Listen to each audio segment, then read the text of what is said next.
नमस्कार बंधुगण बंधु मैंने आपण मैंने समस्त को आज ज्योतिष कार्यक्रम को स्वागत। आज ज्योतिष कार्यक्रम टी कन्या राशि व्यक्ति विशेष मान बहुत गुरुत्वपूर्ण अटे, बहुत ही खास अटे।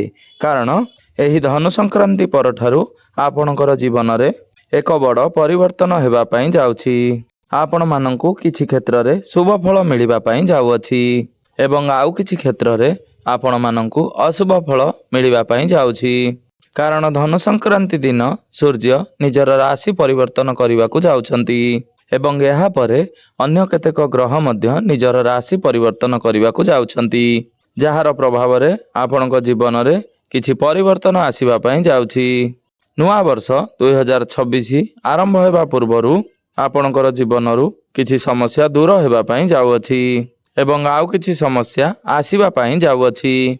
तो बंधु माने एही धनु संक्रांति पर ठारू आपणकर जीवन में केउं सब बड़ परिवर्तन मान होगा पई जाउछि, केउं सब क्षेत्र में आपन को सफलता मिलवा पई जाउछि एवं केउं सब क्षेत्र में आपन को सतर्क रहिबार अछि एवं आपन को प्रतिकार आवश्यकता रही से विषय जानिबा पई आपण माने भिडियोटी को स्किप न करी थरे मात्र शेष पर्यंत निश्चिंत भाव में देखंतु एवं आपण माने जदि सच्चा हृदय रे ईश्वर को भक्ति करुथांती विश्वास करुथांती तेबे भक्ति एवं श्रद्धार सहित कमेंट बॉक्स रे जय माँ लक्ष्मी जय श्री जगन्नाथ अवश्य लिखि दियंतु। तो बंधु माने धनु संक्रांति पर आपणकर स्वास्थ्य बहुत भल रहिबो, आपणकर इम्यूनिटी सिस्टम मध्य बहुत भल रहिबो, आपणकर किंतु टिके स्किन प्रॉब्लम देखा देई पारे।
ଆଲର୍ଜି, ଇନଫେକ୍ସନ୍ ଭଳି କିଛିଟା ସମସ୍ୟା ଦେଖାଦେଇପାରେ କିମ୍ବା ମୁଣ୍ଡବିନ୍ଧା ଭଳି କିଛିଟା ସମସ୍ୟା ଦେଖାଦେଇପାରେ।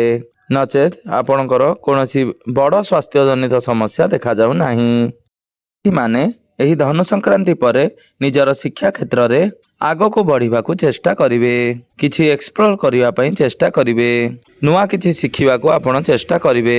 ଆପଣ ଆପଣଙ୍କର ଶିକ୍ଷାକୁ ନେଇ ବହୁତ ଅଧିକ ଆଗକୁ ବଢ଼ିପାରନ୍ତି ବା ବାହାରକୁ ବିଦେଶକୁ କେଉଁଆଡ଼େ ପାଠ ପଢ଼ିବାକୁ ଯାଇପାରନ୍ତି।